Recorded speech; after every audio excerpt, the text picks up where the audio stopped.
जिसमें टाइगर का पुतला को उल्टा लटकाया गया था। टाइगर जयराम महतो नहीं, लेकिन टाइगर का पुतला को उल्टा लटकाया गया था। हम लोगों ने जोहार हजारीबाग में फैज़ अनवर, आप देख रहे हैं जोहार हजारीबाग। मेरे साथ डुमरी के विधायक टाइगर जयराम महतो हैं।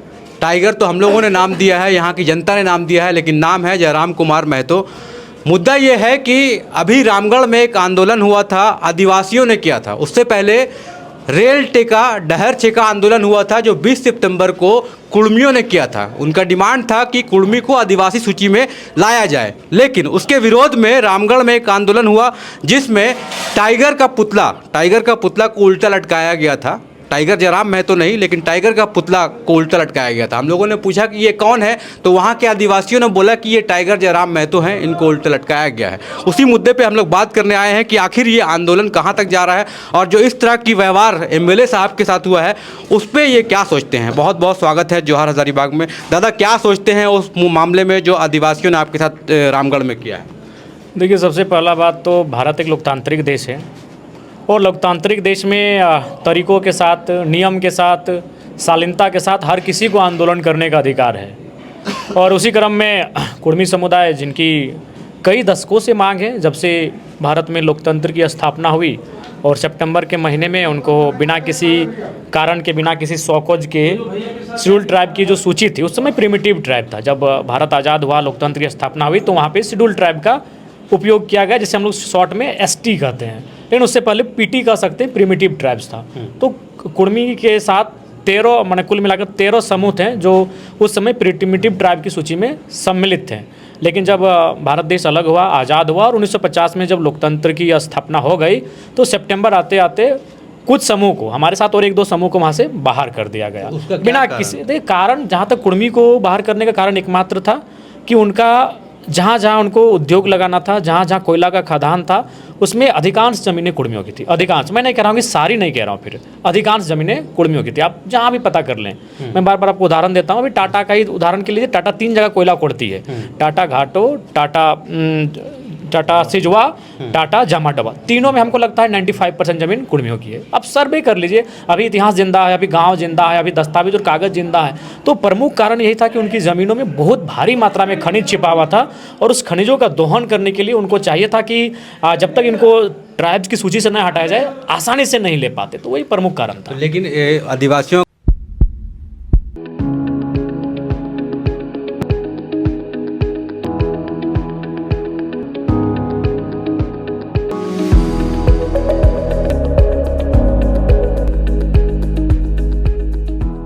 कहना है कि उस वक्त से आज तक कहाँ थे? आंदोलन होते रहा है, लेकिन बीच में झारखंड आंदोलन आया। देखिए, कुड़मियों ने इस बात को मानना होगा, झारखंड बनाने में सभी समूह का योगदान है, थोड़ा बहुत करके। लेकिन जब बड़ी मात्रा की बात आती है तो 2 समूह सबसे सामने आते हैं। एक शेड्यूल आदिवासी, जिनमें संथाल, मुंडा, उरांव हो, और एक तरफ कुड़मी, बहुत बड़ी आबादी आती है। तो उस समय हमने देखा कि भाई झारखंड राज्य हमारी प्राथमिकता है, और ये सच्चाई है। जब 1940 से लेकर 1960 तक जयपाल सिंह मुंडा, मैं बार बार कहता हूँ, बिना किसी विवाद के उस टीम के वो कैप्टन थे। जो 20 साल था झारखंड आंदोलन में कैप्टन अगर कोई थे तो जयपाल सिंह मुंडा थे। लेकिन नतीजा क्यों नहीं निकला?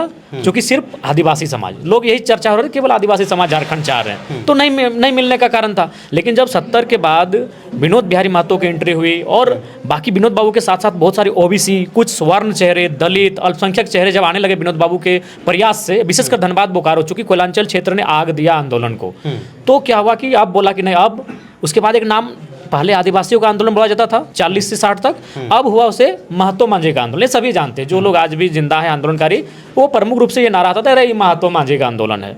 उसके बाद सबने प्रयास किया, धीरे धीरे बाकी ओबीसी वर्ग जुड़े हैं, अन्य 2-4 ही सही, स्वर्ण भी जुड़े हैं, मुस्लिम वर्ग के लोग भी जुड़े हैं, और दलित, सभी लोगों ने जुड़े। लेकिन मूल रूप से जो बृहद आबादी थी वो आज भी सच्चाई वही है, महतो मांझी।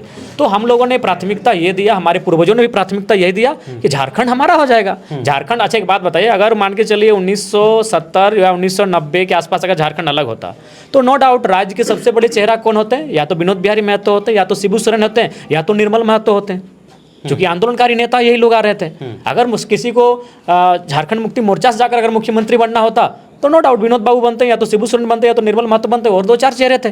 तो हमारे पूर्वजों ने ये प्राथमिकता दिया कि राज तो हमारा है, राज को तो पहले अलग कर लेते हैं, फिर जब राज अलग हो जाएगा तो हम लोग शेड्यूल का मांग भी पूरा कर लेंगे। और बाकायदा जब 1980 के बाद जब जेएमएम का अधिवेशन हुआ तो उसमें गुरुजी ने अपने मुख से कहा, जो उस समय पार्टी के महासचिव थे, कि जब हम लोग राज्य को अलग करेंगे तो राज्य अलग होते ही जो कुर्मियों की मांग है शेड्यूल ट्राइब होने की, उसको हम लोग पूरा करेंगे। तो हमारी प्राथमिकता थी कि राज्य अलग करेंगे। अब कौन जानता था कि राज्य अलग करने में हम लोग भाई भाई रहेंगे, राज्य अलग करने में हमारा खून उसी अनुपात में बहेगा जिस अनुपात में उनका बहेगा, राज्य अलग करने में हमारे भी उतने ही गाँव बर्बाद होंगे, हम लोग उतने ही हाशिए पर जाएंगे, लेकिन राज्य अलग होते ही सब आँख बंद कर लेंगे, हमें अपना दुश्मन मान लेंगे, ये हमें नहीं पता था। इसलिए आज हम कहते हैं कि विनोद बिहारी महतो, जैसा कि कुछ लोग कहते हैं गोपनीय रूप से कि 1984-85 में उनको पटना में बैठा कर ये कहा गया था कि आप शेड्यूल की होने की मांग को मान लीजिए, लेकिन राज्य की जो मांग कर रहे हैं इसको आप लोग कुछ दिन के लिए विराम लगाइए, हम मान लेंगे आपका मांग। विनोद बाबू बोले नहीं, राज्य पहले। तो इसलिए हम भी कभी कभी दुख में आके कहते हैं कि विनोद बाबू को शायद मांग लेना चाहिए था। आज राज्य अलग हो गया, आज आँख सबका खुला, रास्ता सबको दिखा, तो आज सब भूल गए उन सारी चीज़ों को। हकीकत यही थी। ये तो आप लोग कह रहे हैं लगातार कि कुर्मी जो है आदिवासी हैं, लेकिन जो भ्रांतियां चल रही हैं समाज में, जो भ्रांति चल रही है मैं बताता हूँ, वो कि कुछ महिला कह रही थी आदिवासी की वो छुआछूत कुर्मी करते हैं, महतो करते हैं आदिवासी, ये चला आ रहा है। अब ये इसमें क्या क्लैरिटी है? एक बात अब स्पष्ट है, इसमें हर कोई, जब छुआछूत का दौर भारत में चला तो इसमें हर कोई सम्मिलित है। हर कोई किसी को अपने आप से कहना ये समाज हमसे ऊपर है और ये समाज हमसे नीचे है, ये मानसिकता रही है। ठीक है। आप अगर आदिवासी में भी जो अभी तो 42 हो गए, उन 32 में भी अगर बहुत सारे गाँव जाएंगे तो आपको पता चलेगा कि एक समूह दूसरे समूह को इस तरह नजर से देखता है। तो कुछ कुछ जगहों पर ये हुआ होगा, मैं इस पे खारिज नहीं कर रहा हूँ, लेकिन नहीं, संभव ही नहीं है। आप हमारे चितरपुर में ही चले आइए, आज हम लोग उनको सहिया बोलते हैं, हम लोग का उनसे पारिवारिक नाता है, उनसे हमारा खान पान का नाता है। ये कुछ जगह पे अपवाद कह सकते हैं, सब जगह अगर वो कोई कह रहा है तो उचित नहीं है। झारखंड में तो भेदभाव छुआछूत बहुत कम मात्रा में दिखा है, चाहे कोई वर्ग रहे। तो ये एक इस रेल टिका के बाद दो चीज़ देखने को मिला है। एक तो पहले से आंदोलन चल ही रहा है ये रेल टिका, लेकिन इस बार जो आंदोलन हुआ उसमें सिर्फ जयराम महतो और JLKM को टारगेट किया जा रहा है, या फिर जो आजसू हो गए या फिर और भी पार्टियां हैं इसमें आए थे, क्योंकि सुदेश महतो पहले से भी आंदोलन में थे, अभी जो निर्मल महतो यहाँ के मांडू के ही वो भी आंदोलन में थे, और आप जब आंदोलन में आए तो सिर्फ जयराम महतो का चेहरा सबसे ज़्यादा क्यों उनको टारगेट किया जा रहा है? ये आपके कार्यकर्ता भी ऐसा कह रहे हैं, हमने उनका इंटरव्यू किया था। ये क्या है? मैं तो बार बार जो आदिवासी समाज का नेतृत्व कर रहे हैं उन भाइयों उन बहनों से पूछेंगे कि किसी को मांगने का अधिकार है, और अगर आपको हमारी मांग के विपरीत अगर प्रदर्शन करना है तो आप भी नियमता करें। आप किसी व्यक्ति को टारगेट करेंगे, सही बात, ये समाज का आंदोलन था। आप हमारे समाज को लेकर तार्किक रूप से अपनी बातों को रखें। किसी एक लीडर को, किसी एक पॉलिटिकल पर्सन को पार्टिकुलरली टारगेट करना उचित नहीं। और हम तो अगर कहते हैं, अगर उनको जयराम महतो तो मान के चलिए 2-3 सालों से आंदोलन में अपनी भूमिका दे रहा है और समर्थन कर रहा है। आंदोलन तो हमारा कई दशकों से चल रहा है। अगर आदिवासी समाज में अगर इतना ही विरोध करने की उनके अंदर ललक है, महत्वाकांक्षा है कि हम कुर्मियों के शेड्यूल ट्राइब के डिमांड का विरोध करें, तो क्या वो दिसम गुरु का विरोध कर सकते हैं? क्या वो रामदयाल सिंह मुंडा का विरोध कर सकते हैं? क्या वो एनी होरो का विरोध कर सकते हैं? क्या वो प्रोफेसर मीन्स का विरोध कर सकते हैं? क्या वो बागुन सुमरई का विरोध कर सकते हैं? क्या वो सुरेश सिंह बेसरा का विरोध कर सकते हैं? तो करें। अगर आप मेरा पुतला जला रहे हैं, आप मेरे नाम से टाइगर को लहूलुहान कर रहे हैं, तो क्या आप गुरुजी को पुतला जला सकते हैं? क्या सपोज जरा गुरुजी जिंदा होते हैं तो क्या आप उनका पुतला जला सकते हैं? आज अगर रामदयाल सिंह मुंडा जी जिंदा होते तो क्या आदिवासी समाज उनका पुतला जला सकता है? उन्होंने भी तो खुले मंचों में कहा है। रामदयाल सिंह मुंडा क्या उनको आदिवासी समाज मानता है या नहीं मानता है, हम इतना पूछना चाहते हैं। दिसम गुरु शिबू सोरेन उनको आदिवासी समाज मानता है या नहीं मानता है, हम इतना पूछना चाहते हैं। बागुन सुमरई उनको आदिवासी समाज मानता है या नहीं मानता है, हम इतना पूछना चाहते हैं। उन बड़े नेताओं ने जिनका कद कई आसमान जैसा ऊंचा है झारखंड की राजनीति में, उन्होंने खुला समर्थन दिया है। चलिए मान लेते हैं दिसम गुरु शिबू सोरेन की मजबूरी हो सकती है, क्योंकि उनको ये बात सत्य है, उनको बनाने में कुर्मी समुदाय का बहुत बड़ा योगदान है। उनका जो जीवन बीता है वो कुर्मी गाँव में 50% कुर्मी गाँव बीता है। तो चलिए उन्होंने कह दिया कि चलिए हम इनको कुर्मी का मांग को मानते हैं। होरो साहब की क्या मजबूरी थी? बागुन सुमरई साहब की क्या मजबूरी थी? वो तो वहाँ से जीत कर आते थे जहाँ कुर्मियों का उतना प्रभाव भी नहीं था। बागुन सुमरई बहुत बड़े नेता, जो स्थान इधर आपका शिबू सोरेन का है वही स्थान कोल्हान के क्षेत्रों में बागुन सुमरई साहब का है। रामदयाल सिंह मुंडा जी की क्या मजबूरी थी जो उन्होंने हमारा समर्थन किया? प्रोफेसर मीन साहब की क्या हमारी मजबूरी थी? उन्होंने मान सकते हैं गुरुजी की मजबूरी हो सकती है, मान सकते हैं हेमंत सोरेन की मजबूरी हो सकती है।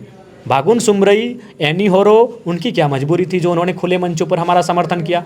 बिल्कुल उन्होंने स्पष्ट कहा है कि इनको भी इनमें टोटली ट्राइब का लक्षण दिख रहा है। तो देख ही रहे हैं डीएनए की चर्चा चारों तरफ होने लगी है, हमारा डीएनए का कौन फोरम में हम आ रहे हैं। तो ये अगर उनको इतना ही विरोध करना है तो गुरुजी का विरोध करें, रामदयाल सिंह मुंडा का विरोध करें, वो बागुन सुमरई जी का विरोध करें, वो होरो साहब का विरोध करें, उनका विरोध करें तब आपको माने, तो तब आपका विरोध कहाँ रह जाता है। लेकिन आदिवासी समाज जो है वो लगातार कह रही थी, हम लोग आंदोलन में गए थे, वो कह रहे थे कि जयराम महतो जो हम लोगों ने वोट दिया है वो वापस करे। इतना गुस्सा तो आप क्यों है? तो वो भी वापस कर दें, वो जेएमएम की पार्टी वापस कर दें, कुर्मियों की पार्टी है।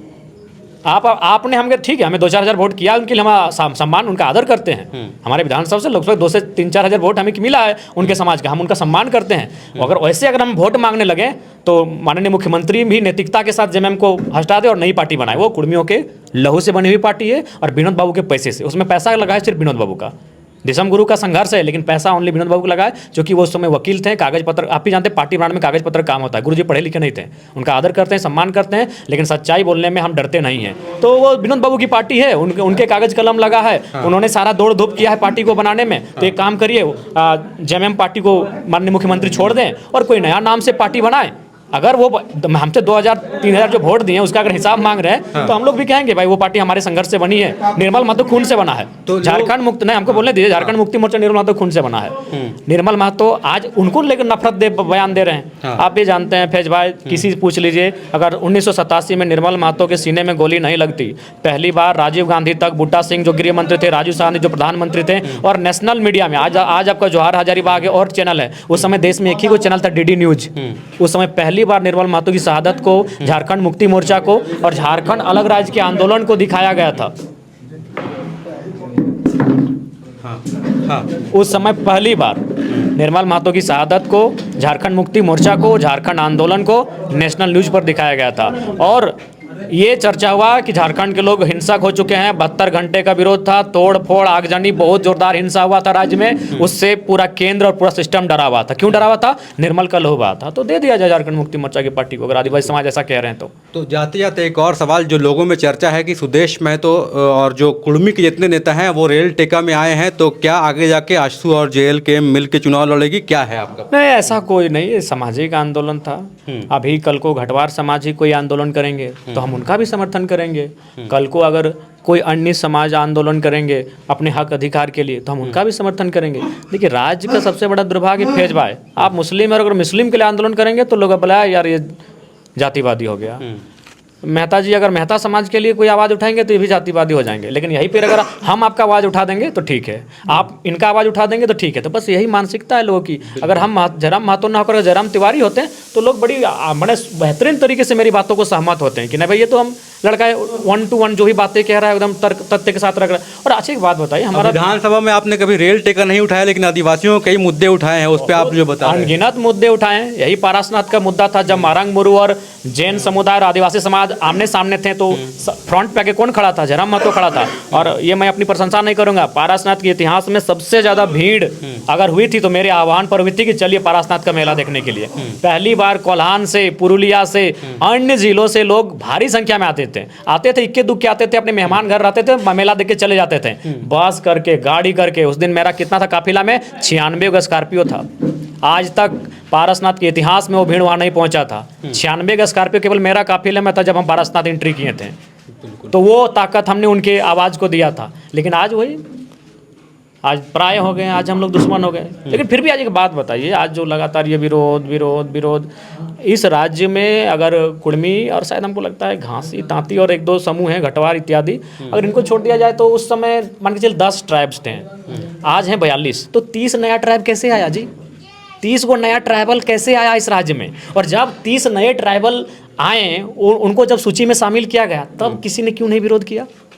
वही तो मीडिया वाले को सवाल पूछना चाहिए तब, जानकार लोगों से उनके, कि भाई इनको आपने विरोध नहीं किया। आप जो कहते हैं आदिवासी पैदा नहीं होते हैं, मैंने बनाए नहीं जाते, पैदा होते हैं, तो 30 नए कैसे पैदा हो गए? वही तो मेरा सवाल है।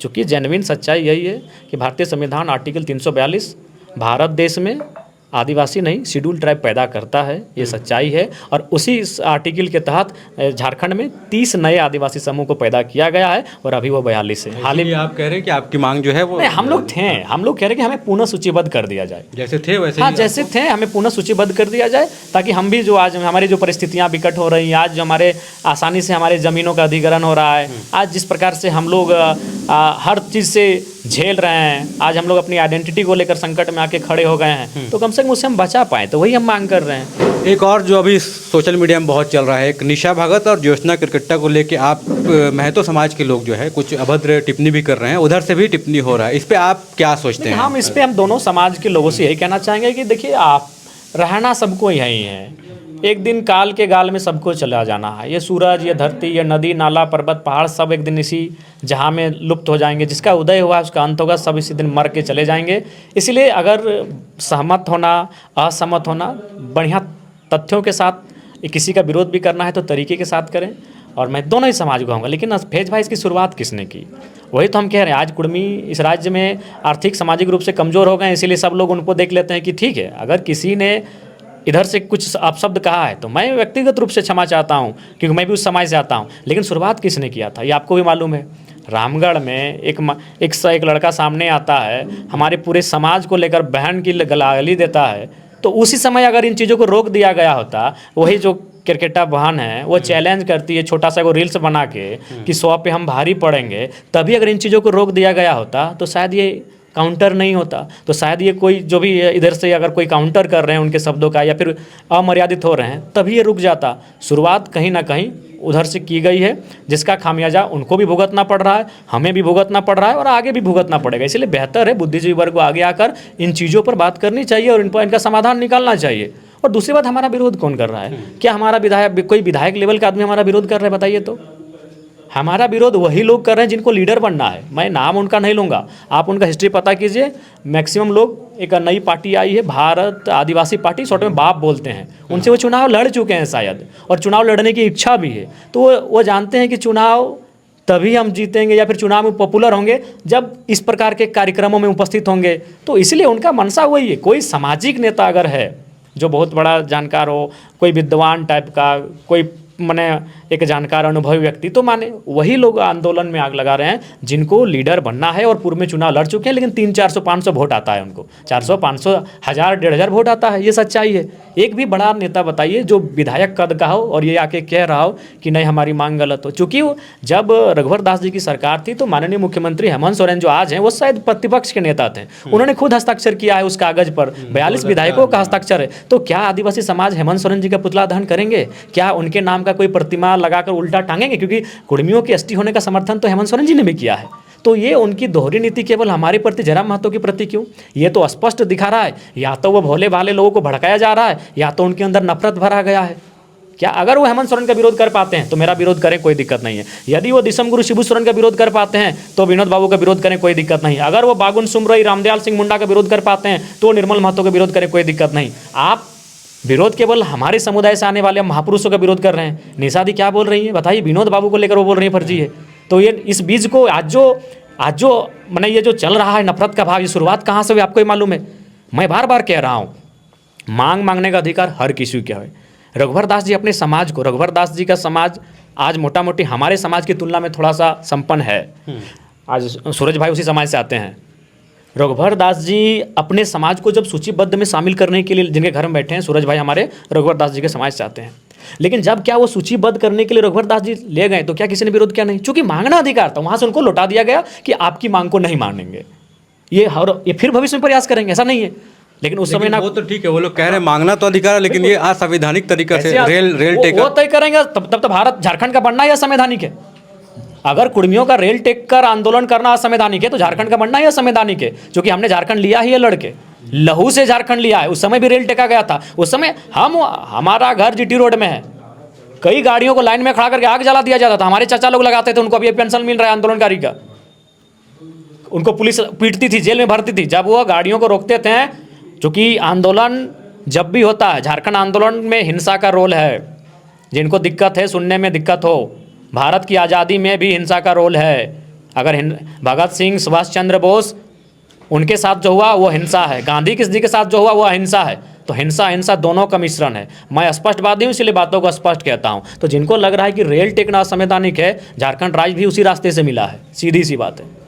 बिल्कुल। तो रेल टेका और आदिवासियों का जो विरोध था उसको लेकर हम लोग बात कर रहे थे जयराम महतो जी से, जो हज़ारीबाग आए हुए थे और चरही में एक खास कार्यक्रम में ज्वाइन करने के लिए आए थे। और इसी क्षेत्र में मांडू से सबसे ज़्यादा विरोध हुआ था जब ये रेल टेका आंदोलन हुआ। उसके विरोध में यहाँ से कई लोग गए थे रामगढ़ विरोध करने के लिए, लेकिन उसी क्षेत्र में जयराम महतो के सबसे ज़्यादा चाहने वाले लोग हैं जो आज इस फुटबॉल ग्राउंड में देखने को मिल रहा था। और बहुत स्पष्ट तरीके से अपनी जो बात थी वो रखी है आज एमएलए जयराम महतो जो डुमरी से आते हैं। बहुत बहुत धन्यवाद आपका। धन्यवाद फैज जी।